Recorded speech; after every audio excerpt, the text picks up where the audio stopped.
E aí, pessoal, tudo bem?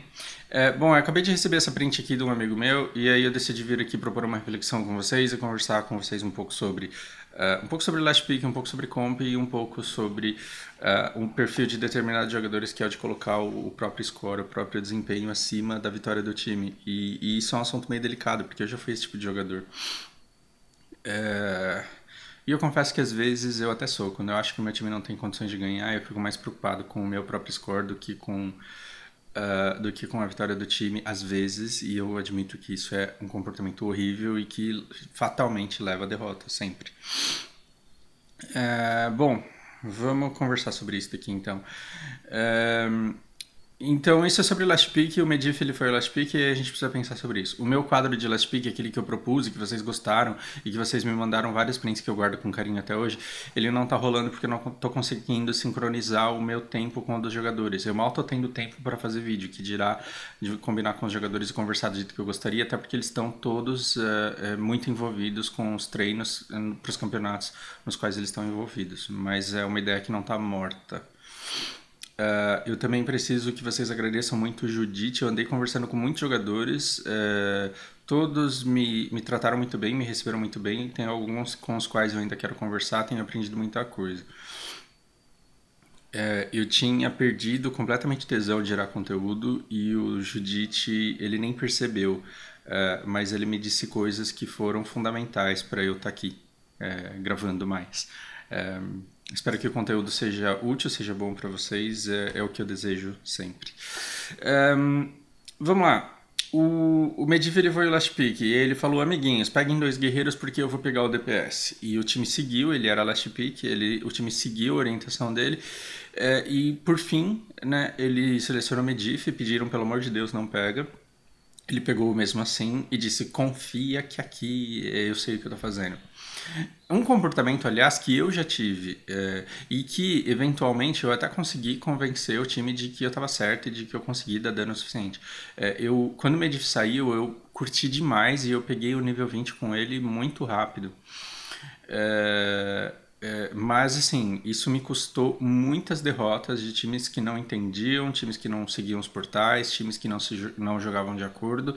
Mas eu queria jogar para provar para mim que dentro de um time eu poderia não ser o fator limitante, eu poderia ter um bom desempenho apesar de tudo. E também foi muito divertido porque tive partidas brilhantes, partidas muito legais, das quais eu me orgulho muito de ter feito uma boa performance.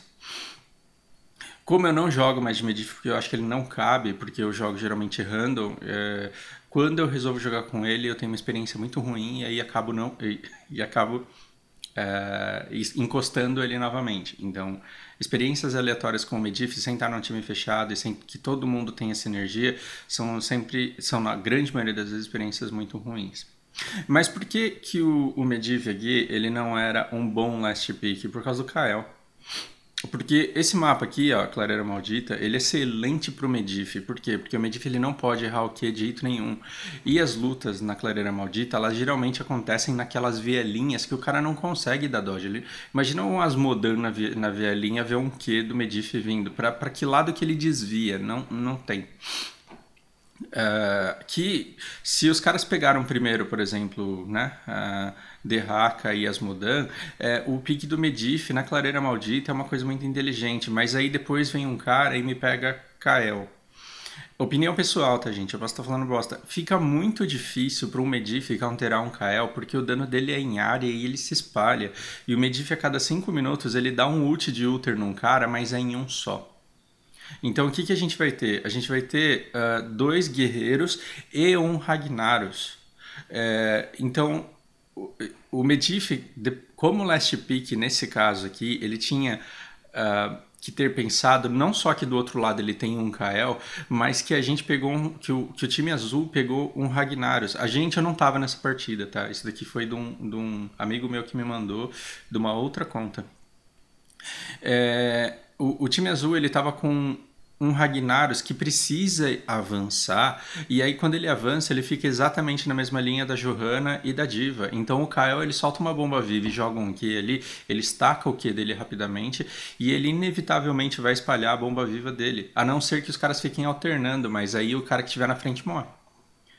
né? Porque a gente tem uma vala, a gente tem uma vala que derrete um guerreiro se ele for sozinho, e a gente tem um Kael que derrete os três se eles forem. E aí quem sobra? O Malfurion ele não tem cura para compensar o dano que Kael e Vala estão dando.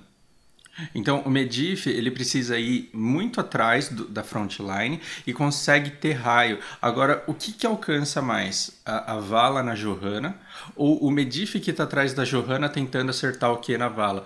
O Medivh não tem como estacar numa comp dessa, não na TF. Então, gente, existe uma grande diferença entre o herói não ser bom e o herói ser bom e o herói caber na comp. É uma grande diferença. Então, se vocês estão indo pra Hero League falando eu manjo muito de Medivh, eu sou foda de Medivh e eu vou conseguir usar o Medivh, vocês estão pensando errado.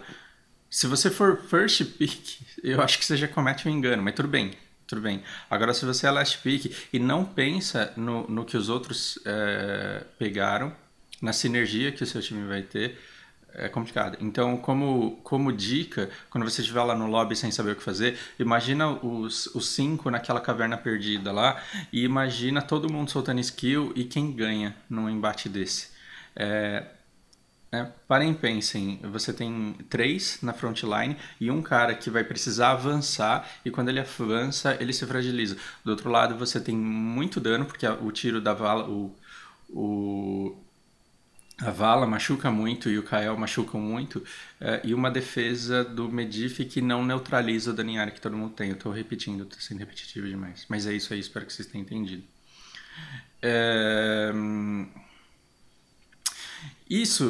A argumentação desse jogador me fez pensar num ponto que eu acho que é muito relevante. Fiquem tranquilos que eu vou conseguir dar dano. Fiquem tranquilos que eu vou conseguir dar dano. O seu objetivo ele não pode ser dar dano, porque se você está dando dano infinito no Derraka, por exemplo, o Derraka está na frente e você está jogando o seu Q infinitamente, dando muito dano no Derraka. A Vala e o Kael batem sem parar. Antes do Kael soltar o combo dele, a Auriel coloca a coroa no Kael. Antes da Vala soltar o combo dela, a Auriel coloca a coroa dela na Vala. O que é isso? Isso é cura infinita pro Derraka. Então não importa quanto dano você conseguir dar no Derraka e no Asmodan que estão na frente. O Asmodan pode tancar aqui nesse caso também. Porque o Kael ele vai dar tanto dano que a Auriel vai ter cura infinita para dar pro Asmodan. E ele pode ficar sambando lá na frente com o raio dele, que talvez ele não morra. Por quê? Porque o raio dele alcança mais do que o Ragnaros. Né? O Ragnaros vai ter que chegar muito perto dele, enquanto o raio dele vai se estender cada vez mais ali e vai focar o primeiro que pegar. Pensem nisso. Às vezes você joga de especialista, a conta desse cara é main especialista, eu sou main especialista, e a gente tem uma tendência a pensar no jogo como um solo game. Porque aí você pega uma Sylvana, você pega um Murk, você pega uma Zagara, e aí você geralmente está sozinho. E aí o quanto você dá de Sage Damage, o quanto você consegue de XP, acaba te hipnotizando a um ponto que você acha que é só aquilo que você tem que fazer. Mas se você pega uma Sylvana, se você pega um Murkinho, uma Zagara e tem um momento crucial de teamfight e você não comparece e o seu time inteiro morre e perde o evento, você pegou todo o XP que você conseguiu na sua carreira solo dentro do jogo e jogou no lixo. Da mesma forma que se o Medivh tivesse dado 200k de dano e tivesse perdido, e vamos supor que aqui fosse invertido, que o Medivh tivesse conseguido dar 160k de dano e a Vala tivesse conseguido dar menos dano do que ela deu. Olha o dano que essa Vala deu. Aí você fala, essa Vala é um jogador exímio, é um grão-mestre que manja muito? Não, ela não tinha como errar, porque ela tinha uma frontline absurda ali, ó. Todo mundo na frente o tempo inteiro. E ela não tinha como morrer também, porque quem é que vai matar ela? Quem é que vai entrar na backline dela para matar ela? Né? Cadê o Anubarak? Cadê o... Quem que entra aí?